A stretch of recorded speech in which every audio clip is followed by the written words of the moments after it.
Now at 6 and streaming on crossroadstoday.com, a Harris County deputy was killed while assisting a crash scene. Those details this evening. A Victoria woman is facing 7 charges. We go over those charges this evening. And Donald Trump's criminal hush money trial began today with a hearing to determine if he violated a partial gag order. We'll be seeing a lot more cloud cover over the next couple of days. We'll also be seeing a lot warmer temperatures as we get to the weekend. We'll have all that coming up in just a few minutes. And the Lady Jacks taking on #1 ranked Our Lady of the Lake University. Game 1, a thriller. I'll have that in sports. You're watching 25 News now at 6. Good evening and thank you for joining us. I'm Don Brubaker. And I'm Karina Garcia. Victoria police arrested a 39-year-old suspect today. Christopher Martinez faces charges of continuous sex abuse of a child under the age of 14 and indecency with a child with sexual contact. Martinez is in the Victoria County Jail in lieu of a $50,000 bond. And Victoria County deputies arrested a suspect Monday. 25-year-old Alicia de la Garza faces 7 charges, including evading arrest and unlawful carrying of a weapon. She is in the Victoria County Jail in lieu of an $80,000 bond. Victoria County deputies arrested a 26-year-old suspect Monday. Devin Potsinski faces 3 charges of unlawful possession of a firearm by a felon. He's in the Victoria County Jail in lieu of $75,000 bond. El Campo police arrested a suspect Friday. 61-year-old Charles Washington faces 2 charges, including aggravated assault of a family member with a weapon. He is in the Wharton County Jail in lieu of $255,000 bond. And now let's take a look at your forecast with Chief Meteorologist Mac Perez. Well, thank you very much. For the rest of the work week, we're going to be slowly warming up. As a matter of fact, tomorrow will definitely be into the 80s, but we're also going to feel the humidity as that summertime weather pattern starts showing up. We'll talk about that and the chance for any rain over the next 7 days. All that coming up in just a few minutes. Back to you. Mac, thank you. Neighborhoods in a Houston area subdivision said 2 dogs have them fearing for their safety. I was out here tussling with them for about 15 minutes, screaming somebody to help. Rashonda Jackson was cleaning up after spending Wednesday afternoon gardening and cutting her grass when 2 dogs she describes as Rottweilers came toward her trying to attack. And when they tried to run towards me, I took this in and just kept pushing them out. With a broom in hand, she was able to keep them off of her until the dog owners came outside and got their dogs. They can't seem to do nothing with these dogs. And I have a 2-year-old granddaughter, and I'm not going to be living in no fear of coming out of my own yard because of no dogs attacking me. Hiram Mendoza tells us he was bitten by one of the 2 Rottweilers captured on this surveillance video in early February, landing him in the ER. He filed a police report and called animal control. We're fearful though, and my husband, if he does walk our dog or my son, they're walking them with their handguns because they don't want to get bit, and God forbid they don't want to kill an animal. That neighbor didn't want to show her face in fear of retaliation. She says her and other neighbors feel the Spectrum Homeowners Association aren't doing anything about this issue. Late this afternoon, the HOA tells ABC 13 law enforcement and animal control have immediate authority to resolve this type of animal incident. Those dogs are threatening the safety and lives of people around here. People have kids. Harris County Animal Control confirms they have had multiple calls about the 2 dogs. Neighbors want the dog owners to prevent this from happening again. The dog owner tells Eyewitness News off camera they're doing the best they can and have a kenneled area for the dogs now. A deputy was killed after he was struck by a vehicle in Harris County this morning. Police say the deputy, John Codeau, was assisting fellow first responders at a crash scene when he was struck by an ongoing vehicle. The deputy was a 20-year veteran of the Harris County Sheriff's Office. It's unknown if the driver who struck him will face any charges. The Texas Supreme Court temporarily blocks Harris County's Guaranteed Income Pilot Program. The Texas Tribune reports Attorney General Ken Paxton is challenging the program, saying it violates the Texas Constitution. Now, this Guaranteed Income Pilot Program, where about 1,900 households in the county's poorest neighborhoods would receive monthly cash payments of $500, drawn out of $20.5 million in federal COVID-19 relief funds for 18 months. The ruling came the day before families were scheduled to receive the money. Now, the first witness is back on the stand for another day of testimony in the hush money payment trial of former President Donald Trump. Things also getting combative in the courtroom during a hearing on Trump's reported violations of the limited gag order in this case. David Pecker, a longtime friend of Trump and the former publisher of the National Enquirer, back on the stand testifying that he was the eyes and ears of the Trump campaign ahead of the 2016 election. Pecker testifying that he told Trump and Cohen, if I hear anything about women selling stories, I would notify Michael Cohen. Of course, what David Pecker is saying on the stand is something Donald Trump never wanted anybody to know. That any time a damaging story came to his attention via other sources or from Donald Trump or Michael Cohen, he was in agreement that he would catch those stories, kill them, pay the person off, and make it go away. Trump shaking his head in court as Pecker testified about a false story from a Trump Tower doorman in 2015, claiming Trump fathered an illegitimate child with a maid at the building. Pecker testifying he ultimately bought the story for $30,000, even though Michael Cohen was adamant it wasn't true. Prosecutors say Pecker told Trump that adult film actress Stormy Daniels had a story that could turn into a sex scandal. At Trump's direction, prosecutors say his fixer Michael Cohen wired Daniels $130,000. And then, to hide the true nature of the payment, Trump allegedly decided Cohen's reimbursements should be recorded as legal services. Pecker also allegedly promising to publish positive stories about Mr. Trump and publish negative stories about his opponents. Pecker says prior to the election, his magazines never caught and killed any stories for Trump. Trump has denied any sexual relationship with Daniels and has pleaded not guilty to falsifying business records. Trump slamming the case outside of court. We have a gag order, which to me is totally unconstitutional. I'm not allowed to talk, but people are allowed to talk about me. And that gag order Trump is talking about, prosecutors have accused him of violating it. The judge held a contempt hearing on Tuesday morning that got heated, ultimately saying he would not rule from the bench. Rena Roy, ABC News, New York. The Victoria Fire Department worked a fire at a home in the 2500 block of Prince Street today just before 11:30 a.m.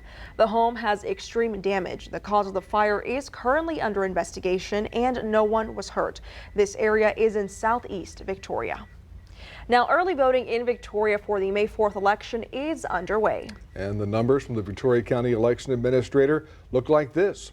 130 people voted in person early Tuesday, 229 in-person votes so far. 28 mail-in votes were received Tuesday, 165 mail-in votes so far. Here's a look at what's on the ballot. 2 people are running for Board of Trustee for the Victoria ISD District 2 seat. Incumbent Bridget Marshall faces Andy Rokovich. Marshall was appointed District 2 trustee in July 2023. She is the Victoria College Department Chair of Humanities and English instructor. She says she plans to continue using her 20 years of education as a board member to help students, teachers, and staff. Rokovich is a project manager. Rokovich once served as president of the Victoria Young Republicans. In March, he was under fire for a social media post that some deemed anti-Semitic. Rokovich apologized and says the post was poorly thought out.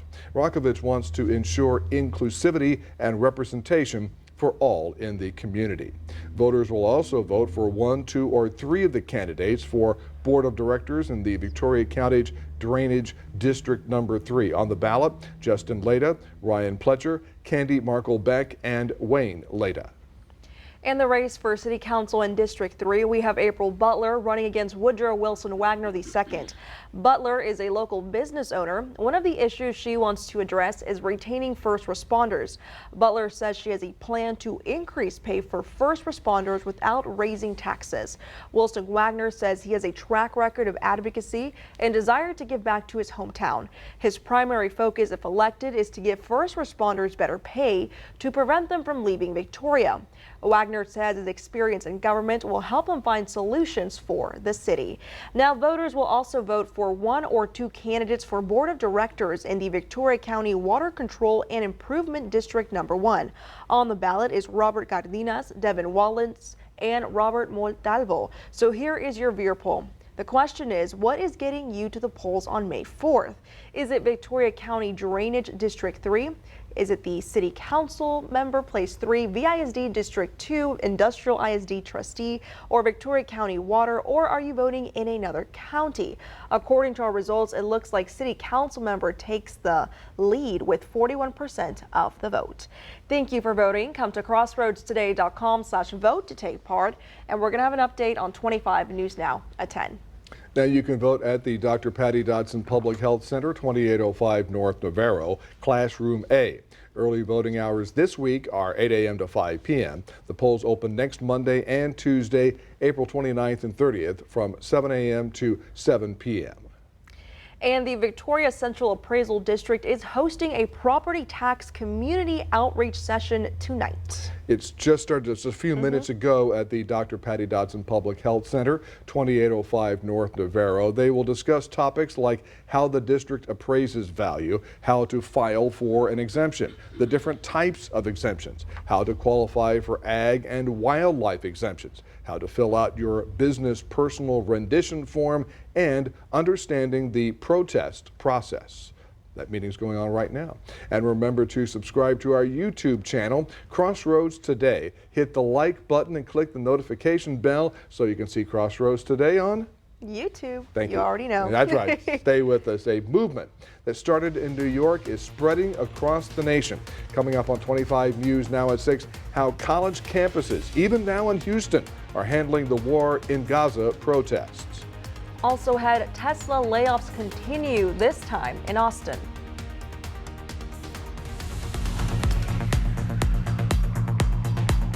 Hi, I'm Detective Kelly Gibbs with the Victoria Police Department. Victoria Crime Stoppers is seeking information about a theft. On April 15th, 2024, 2 females entered the store at the 2000 block of Houston Highway. One female was wearing a dark-colored sleeveless shirt, blue jeans, and flip-flops. She had a very long, light-colored hair. The other female was wearing a light-colored short-sleeved shirt, multicolor shorts, and flip-flops. She had medium-length black hair. Both women had oversized purses. The 2 females appeared to be working together in stealing liquor totaling over $500. The females left the location in a dark gray 4-door Hyundai. If you have any information about this theft, please call Victoria Crime Stoppers at 361-572-4200. You can also submit a tip by using our P3 Tip app on your Android or Apple device, or by visiting our website at www.crimestoppersvictoria.com. All tips are anonymous, and if you give information that leads to an arrest or charges being filed, you could earn a cash reward. With Victoria Crime Stoppers, I'm Detective Kelly Gibbs.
The Biden administration is preparing a new aid package for Ukraine that is expected to be worth about $1 billion.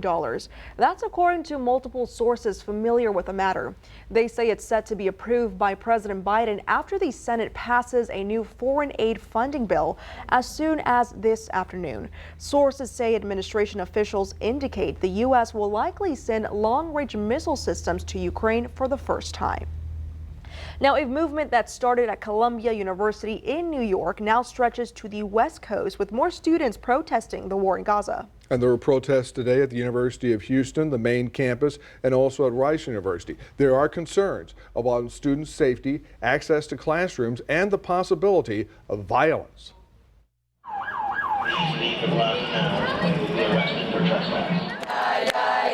Communal. About some matzo ball soup. Complex. And now, coast to coast. Pro-Palestinian protests demanding an end to the war in Gaza taking root on college campuses across the U.S. A lot of people have been galvanized and inspired to join us. Pro-Palestinian supporters have condemned university crackdowns on their demonstrations and free speech. Meanwhile, escalating anti-Semitic incidents have left many students, mostly Jewish, fearing for their safety. Still, Jewish students at Columbia hosted a Passover Seder Monday evening for everyone, regardless of faith or political views. On Passover, it's important to stand up for oppressed people everywhere, whether they're Jewish or not.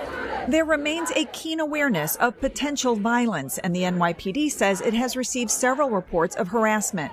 They've also made over 100 arrests since last week for criminal trespassing, as have other law enforcement agencies at campus protests in their cities this week. Many of my colleagues are calling for these university presidents across the country step up and provide a safe space for all students. Columbia has now canceled in-person classes on its main campus for the rest of this semester. But some students say one of the most important lessons being learned is unfolding right now. It's so important to us to transcend the barriers of race, class, ethnicity, religion, and there's a lot of joy here. I think really for the first time on campus in months. I'm Laura Aguirre reporting. Thousands of Tesla employees in Austin were left scrambling to find a job after recent layoffs. The Texas Workforce Commission reports almost 2,700 of its Austin employees were fired. Tesla's first quarter net income fell 55% as falling global sales and price cuts sliced into the company's revenue and profit margins. Worldwide Tesla sales dropped nearly 9% due to increased competition and slowing demand for electric vehicles. There's always high demand for great weather, though. That's true. Also, there's high demand for the sun if it's not too hot. Well, for the next few days, we're going to be looking at a lot of cloud cover, and yet it's still going to be getting warmer. Right now, we're looking at a temperature of 77 degrees. Not bad. I mean, but we did get up to about no, we didn't get to the 80s today. We were up at 78, but did it feel warmer?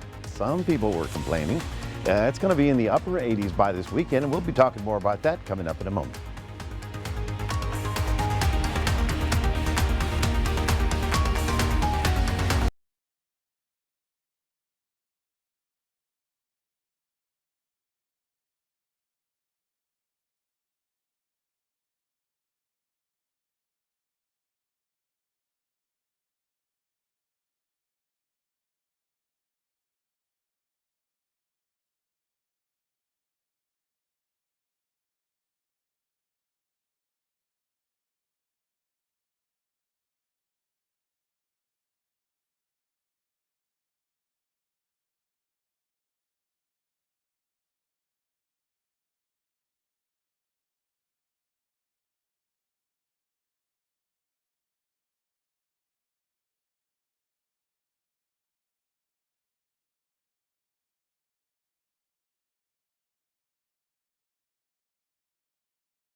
Welcome back, everybody. You saw it today. Big clouds all over the place. Didn't get much sun except maybe 2 or 3 rays. That's about it. We take a look at the big picture and you can see how Texas just has the overcast right about there. But out in far west Texas along the dry line as we know it, that's because it's humid air on this side and much drier air on the other side. We did pop a few big thunderstorms this afternoon.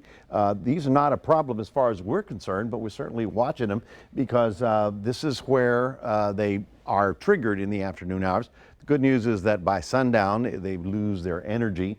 All of Texas is continuing to have warmer and warmer temperatures, as is much of the south central plains. Let's zoom in at that radar and see the big storms. One right about here, there is La Mesa, and so it's halfway over to Abilene. In fact, if you're in Abilene, you probably can see it out the window.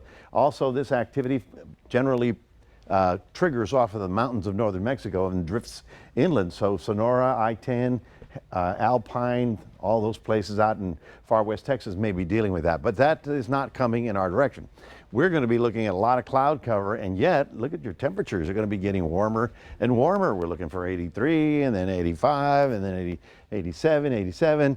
The weekend, while we're, complaining about 87, it's going to be 97 in the areas along the Rio Grande down toward Laredo and Eagle Pass. They're just going to be looking at much hotter weather. So we're going to be low 80s. That's not bad. 84 Houston, 88 down in Corpus Christi, while inland areas will get drier air, a lot more sun, and much warmer weather.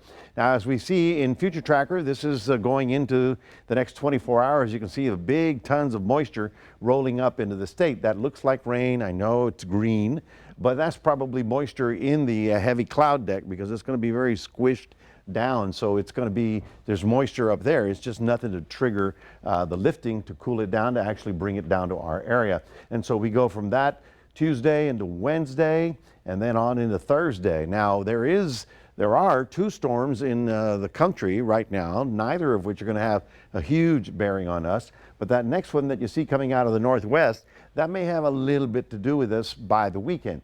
Now let's take a look at it. We see Thursday, and then on Friday, the tail end of it sort of swings through the northern part of Texas, and that has a possibility of triggering something even this far south, although most of it will be up here. So we'll watch for that, but that's over the weekend. A little shower wouldn't be, we like the rain, we need the rain. Just don't need the severe weather. So mostly to partly cloudy tomorrow, getting up to about 82, 83 out in the coast. Cloudy to partly cloudy tomorrow in Cuero, getting up to about 84.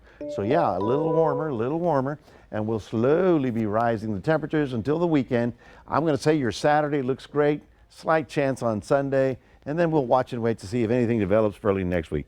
That is your 7-day forecast, reminding everybody we do have QR code. Love for you to scan that. Put Crossroads Today on your phone. Karina?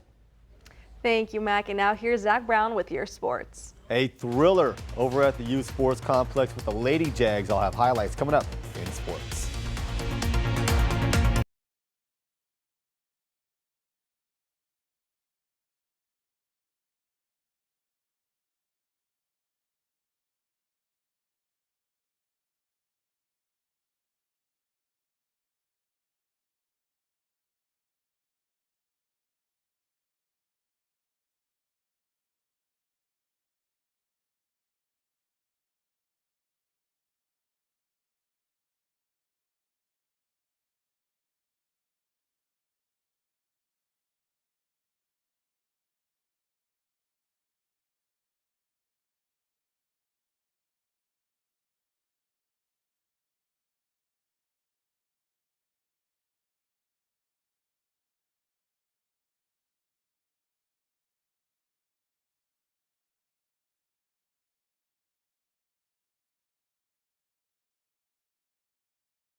UHV at home today for a doubleheader taking on #1 ranked Our Lady of the Lake University. And UHV legend, I think it's safe to say that Cameron Cowan in the pitcher circle for the ladies. 2 outs with 1 runner on in the 6th. And check out this snap throw to first from catcher Kinsey Chambers.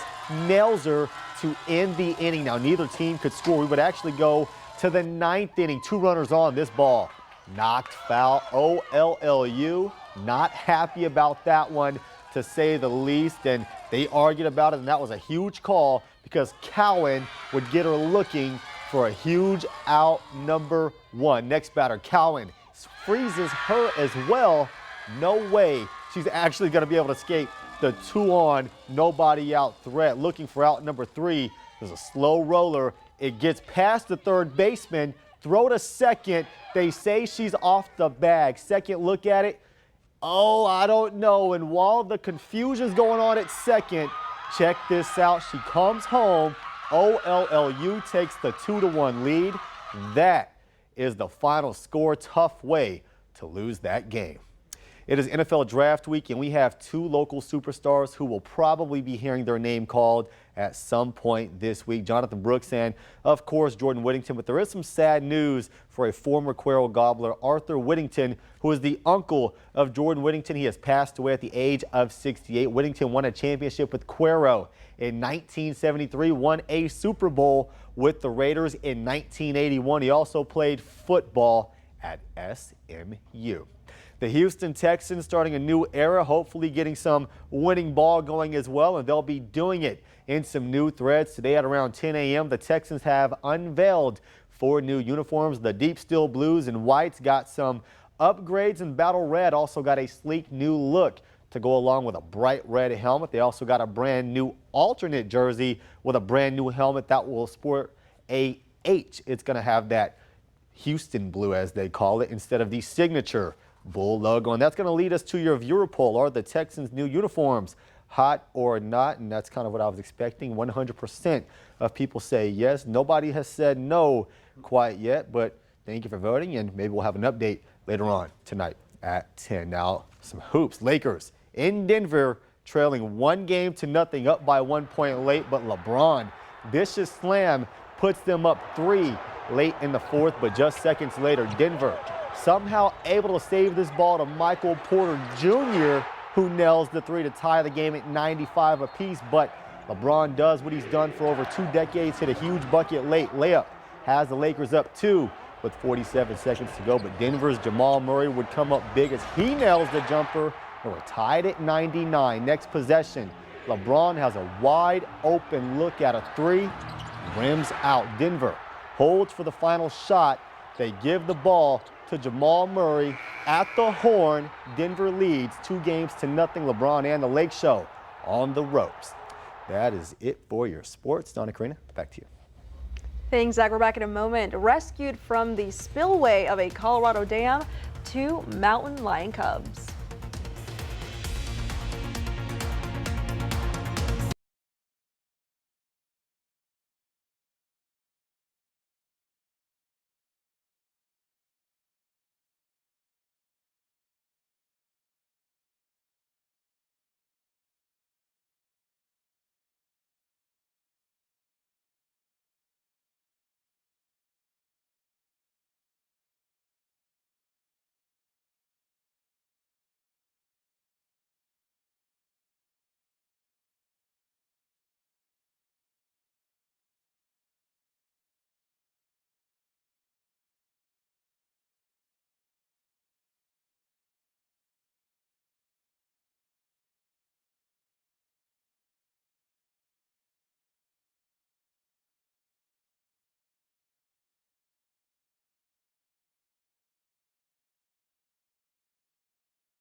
Finally tonight, 2 mountain lions are safe after getting trapped in the spillway of a Colorado dam. A Parks and Wildlife officer dangled a rope for the lions to hold on to. The first mountain lion held onto the rope all the way to the top of the barrier and quickly ran off into the woods. The second lion would not hold onto the rope at first. Eventually, the officer was able to get the lion interested in the rope, and the young lion was pulled free of the spillway, and then he ran off in the woods. But I just can't believe the lions are going for this rope.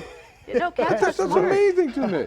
And Cats are smart. I guess they figured it out, huh? Yeah. Otherwise, it'd be a problem. Weather time. You bet. All right, folks, we're going to look at a lot of cloud cover over the next few days, but the temperature is going to be rising slowly but surely. We're getting up into the upper 80s by the time we get to the weekend. Thank you, Mac, and thanks for joining us. We hope to see you back here tonight for 25 News Now at 10.